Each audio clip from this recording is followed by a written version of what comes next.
L-outsourcing ta' servizzi u intervention tas saħħa lill-isptarijiet privati waslu biex eluf ta' pazjenti ndew bl-aħjar mod u d-dinjità waqt li ġie frankat lilhom il-ħin ta' stennija. Wara li l-inizjattiva mħabbra fl-aħħar bejn il-Gvern u l-privat tal-kura ta' pazjenti b'emerġenzi mhux ikkumplikati u tfixkil tal-Assoċjazzjoni Medika Maltija immexxija minn Martin Balzan b'direttiva li tobba f'tentattiv ieħor li tixxekkel ħidmet il-Gvern. One News żar l-isptar privat St. Thomas f'Ħal-Qormi. Id-direttura Jimbu Ħaġar spjega magħna kif il-kollaborazzjoni importanti bejn il-Gvern u partikolarment l-Isptar St. Thomas bdiet fl-2016 u minn hemm bdew isiru b'suċċess numru kbir ta' operazzjonijiet biex tittaffa l-lista ta' stennija fuq l-Isptar Ġenerali. Intqal li anke waqt il-pandemija tal-COVID-19 fejn l-għajnuna medika kellha tingħata fuq bażi ta' emerġenza idew il fuq minn 2000 pazjent. Ta' suċċess kbir. U offrejna ħafna relief l-servizzi tas saħħa.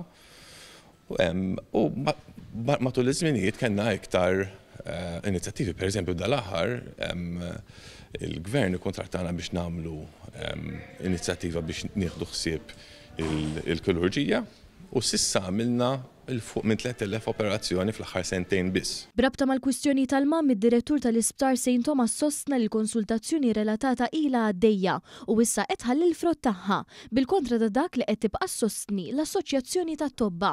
Li nista' ngħid minn da parti ta' St. Thomas hu li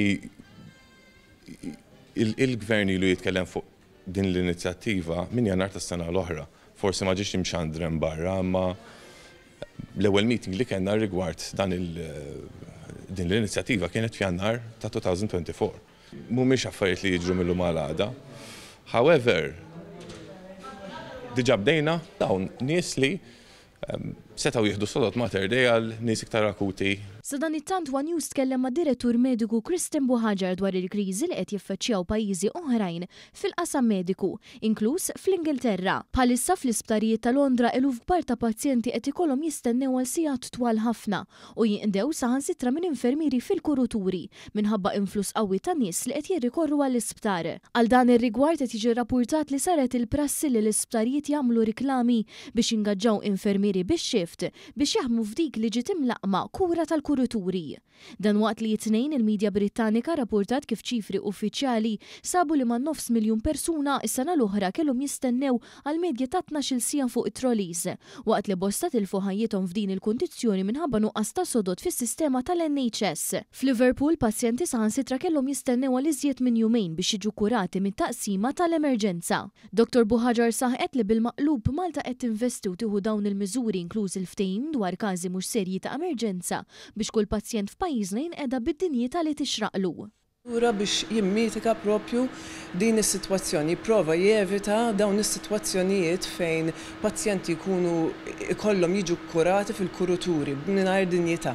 Hawnhekk Dr. Buħaġar ta' spjegazzjoni ċara tal-proċess biex pazjenti b'ċerti dijanjosi mediċi u kirurġiċi jinqdew minn sptarijiet privati. Ma jiġix fl-isptar privat direttament. Mater Dei huwa il-port of call. Iċempel hemmhekk jew imur hemmhekk direttament, jagħmlulu triage hemmhekk, jagħmlulu l-assessment, jekk ikun hemm bżonn jieħdulu xi dmija, jekk ikun hemm bżonn jieħdulu xi X-rays jew xi scans oħra. Mbagħad mill-emerġenza jaraw jekk dak il-pazjent huwiex tajjeb biżżejjed biex jiġi transferit għal sptar privat. Fil-fatt, Dr. Buħaġar tennet li fl-aħħar jiem diġà kuraw 4 pazjenti li ntbagħtu mill-Isptar Mater Dei u fi 3 ijiem ġew ikkurati u ħarġu mill-isptar.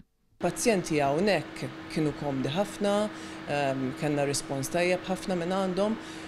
Anka it-tobba u l-konsulenti kienu kuntenti bl-għażla tal-pazjenti min-naħa ta' Mater Dei u bil-proċess kif kienu trasferiti hawnhekk u anka kif